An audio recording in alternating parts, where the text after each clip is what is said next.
Hi everyone, my name is Mark, and today we're going to take a look at another horrible case with you in 1995. Mansfield, Texas, located just outside Fort Worth, was a town with a population of approximately 8,000.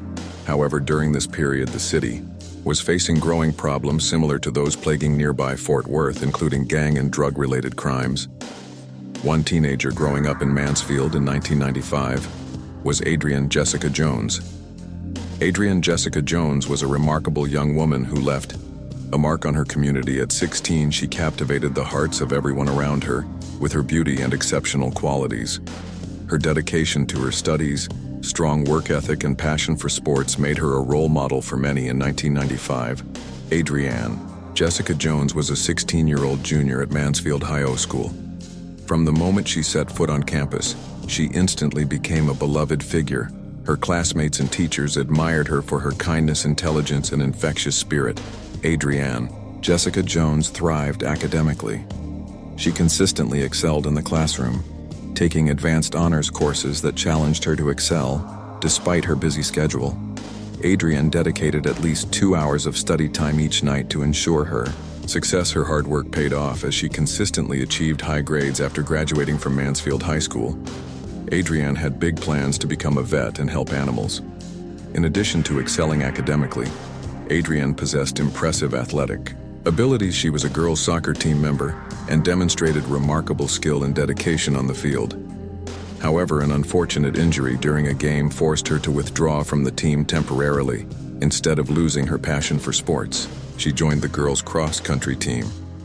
This decision to join the cross-country team allowed Adrianne to maintain an active lifestyle and helped her get into better shape. Adrianne Jessica Jones embraced the new challenge and worked tirelessly to improve her physical fitness. Her determination and dedication paid off as she quickly emerged as a key cross-country team member. While pursuing her academic and athletic endeavors, Adrianne Jessica Jones also managed an impressive workload. Outside the classroom, in addition to her studies, she worked 20 hours a week at a local fast food restaurant, Golden Fried Chicken. Adrianne thrived on attention, especially from the teenage boys around Mansfield. One of her closest friends referred to her as a big flirt. She would spend at least 2 hours a day meticulously applying her makeup, ensuring that she looked perfect like most teenagers. Adrianne tested her parents' boundaries. Despite her good nature, she had 2 younger brothers, and her parents were particularly protective of her.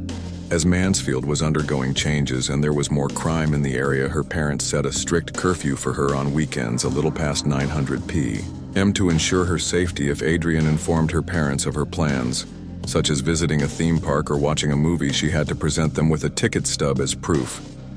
Additionally, to prevent her from sneaking out, Adrianne's father decided to nail her bedroom window shut.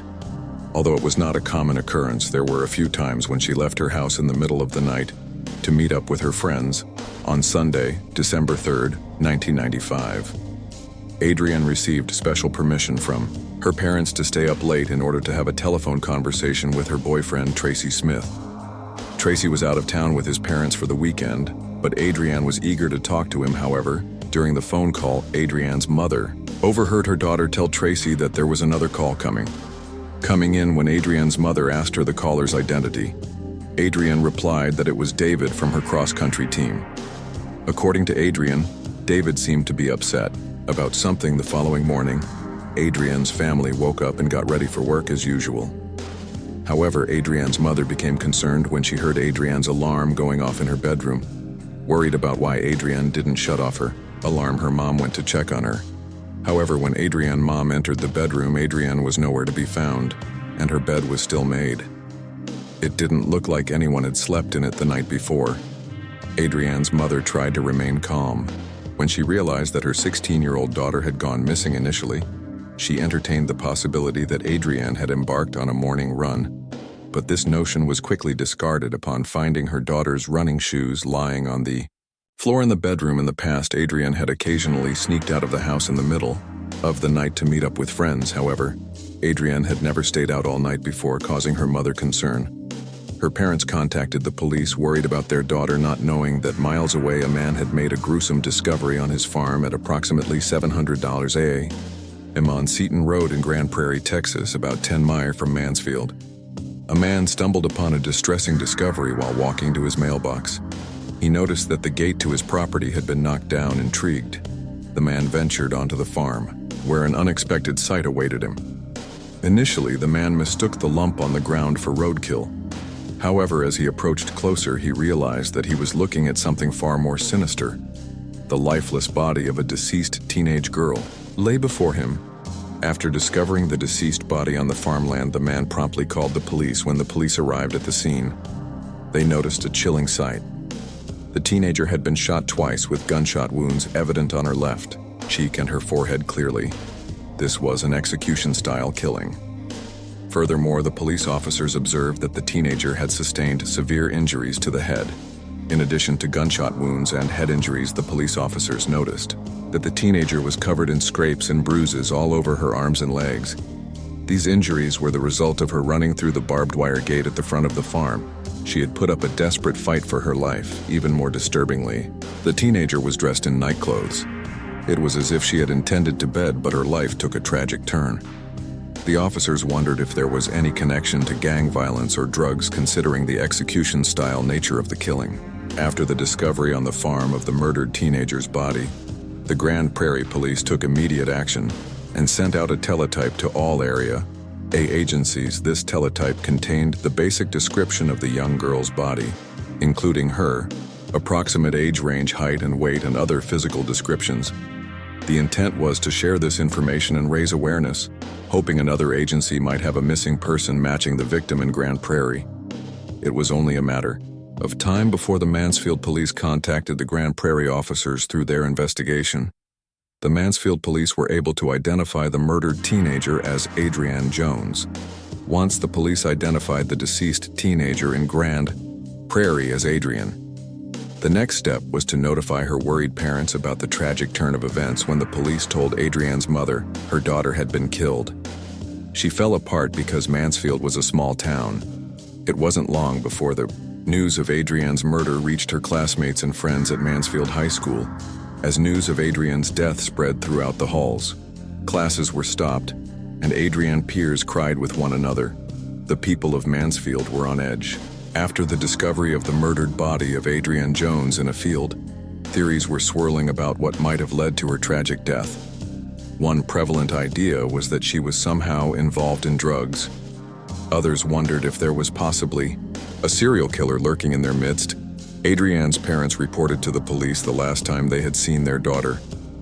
Her mother provided details regarding a phone call Adrianne had with her boyfriend Tracy, as well as another teenager, David, who called in while she was on the phone. According to the mother, one of Adrianne's younger brothers heard the sound of a car engine outside the house. Sometime after midnight, upon looking outside, the brother observed a pickup truck leaving the scene. The police were determined to find out who this David was who called Adrianne on the night she was murdered. In an effort to gather more information, they turned to Adrianne's cross-country coach. Adrianne's coach, mentioned that there was a team member named David Graham. However, the coach expressed surprise upon learning that David would have been calling Adrianne, as she had never had any reason to believe that Adrianne and David had interacted. David Graham was an all-American teenager at 7 after seeing his first air show. David told his father he wanted to become an Air Force pilot. From that moment on, he dedicated himself to achieving his dream at Mansfield High School. David was popular and well-liked by his peers. He had a natural charisma and was always up for a good time. Many girls had caught his eye, but he was taken by a high school senior named Diane Zamora. Diane stood out from the crowd. She shared David's desire to enter the military one day and actively pursued her aspirations. In the days after Adrianne's murder, the police conducted interviews with David Graham. David admitted that he had known Adrianne from their time together on the cross-country team, but he insisted that their relationship had never progressed beyond acquaintances. During the interview, the police questioned David about whether he contacted Adrianne on the night she was killed. He adamantly denied the allegations, stating that he had been at home studying with his girlfriend Diane Zamora. The police conducted a thorough investigation of David, considering him as a suspect in the murder of Adrianne. As part of this investigation, they sought information from Adrianne's friends to deter if she had ever spoken about David. One of her closest friends informed the police that she knew about Adrianne's innermost secrets but had never discussed David with her additionally. When the police accessed Adrianne's phone book, they noticed that David's number was not written down. This discovery further strengthened their belief that David had had nothing to do with Adrianne's murder and never even offered him a polygraph test. Consequently, the police removed David from their list of suspects. After David, the next suspect police looked into in connection to the murder of Adrianne was her boyfriend, Tracy Smith. However, the police were able to confirm Tracy's alibi as he was out of town with his family on the night of the murder. Additionally, Tracy submitted to and passed a polygraph examination which further supported his innocence. When Tracy Smith's interview with the police, he provided them with the name of a person who he believed should be investigated in relation to the murder of Adrianne. Tracy stated that on the night of Adrianne's murder, she had informed him of someone named Brian who had called while they were on the phone. The police initiated an investigation into the identity of Brian. Their investigation revealed that the person in question was a local teenager named Brian McMillian. During the investigation of Brian McMillian, the police made a discovery. They learned that Brian used to work in a pharmacy near a restaurant where Adrianne used to work, and Brian had developed a fascination with Adrianne. Brian would frequently visit the restaurant to catch a glimpse of her.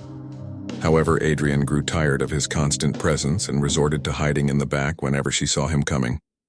The police interviewed Brian McMillian concerning the murder of Adrianne Jones and initially denied any knowledge of her. However, Brian later admitted to knowing her during the interview. One officer asked Brian if he had spoken with Adrianne on the night of her murder, to which he claimed not to remember. According to Brian, on the night of the murder he had been drinking because he was depressed and lonely. One officer asked Brian if he had visited Adrianne's house the night she was killed, to which he admitted he might have. At the end of the interview, the police officers asked Brian's father if Brian could take a polygraph test, but Brian's father said no one. A week after Brian's interview with the police, the officers stormed his house armed with guns. It was a decision that was made with careful consideration, as there was uncertainty surrounding whether Brian could be armed at the time of his arrest.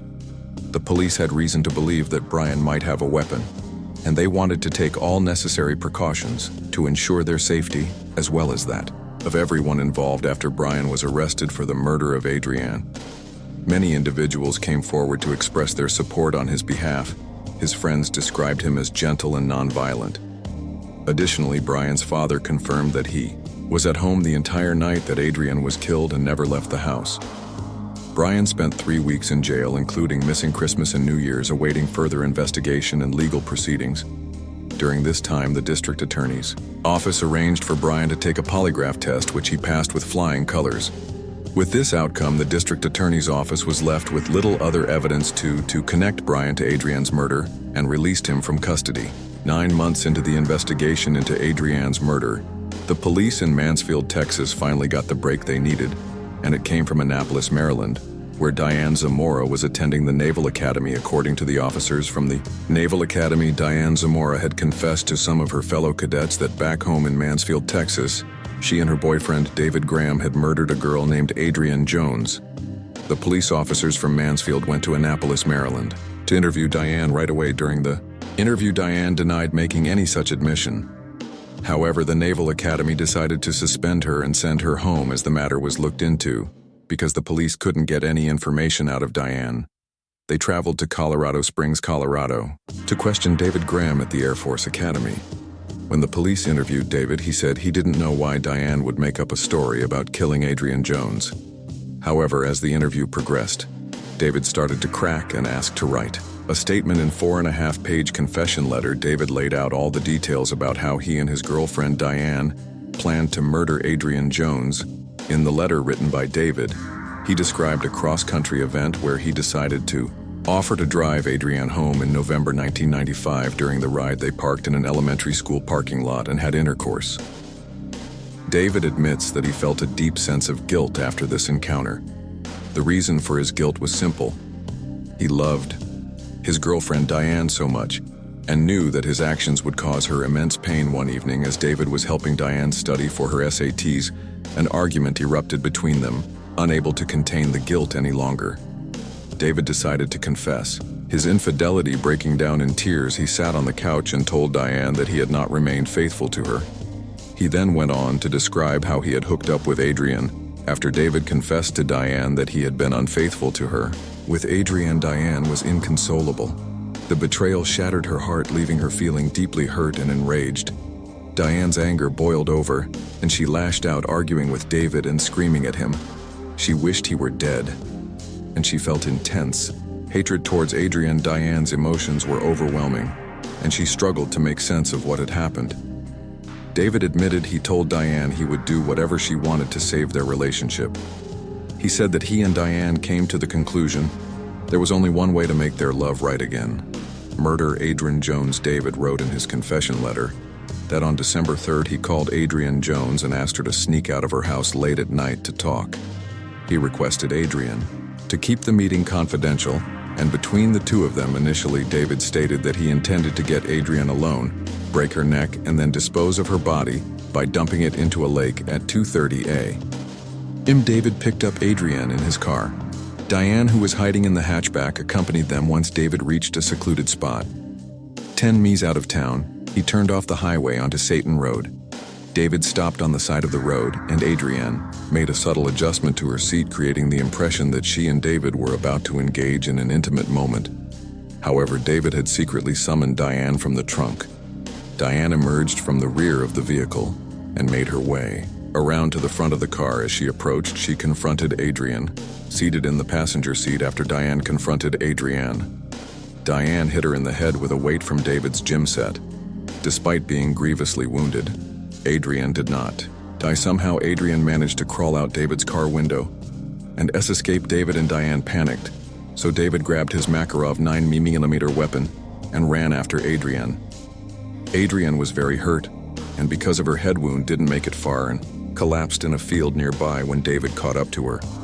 He shot Adrianne 2 times before walking back to his car once Adrianne was deceased. The first words Diane and David said to one another were, "I love you," after David confessed to murdering Adrianne. The police returned to question Diane, who had a confession statement of her own. David and Diane were arrested and charged with capital murder. However, both would later recant their confessions, with David claiming that Diane had committed the crime by herself and Diane alleging that David had acted alone. In 1998, Adrianne's mother filed a petition with the court requesting that the death penalty be removed as an option for David and Diane. Diane's trial began in February of that year. Several witnesses testified in court that Diane did not show any remorse for murdering Adrianne Jones. After deliberation, the jury found Diane guilty of capital murder on February 17th. As a result of the guilty verdict, Diane received an automatic sentence of life imprisonment with parole eligibility in 40 years. David Graham was also found guilty of the murder of Adrianne Jones. He was sentenced to life imprisonment with the possibility of parole after 40 years.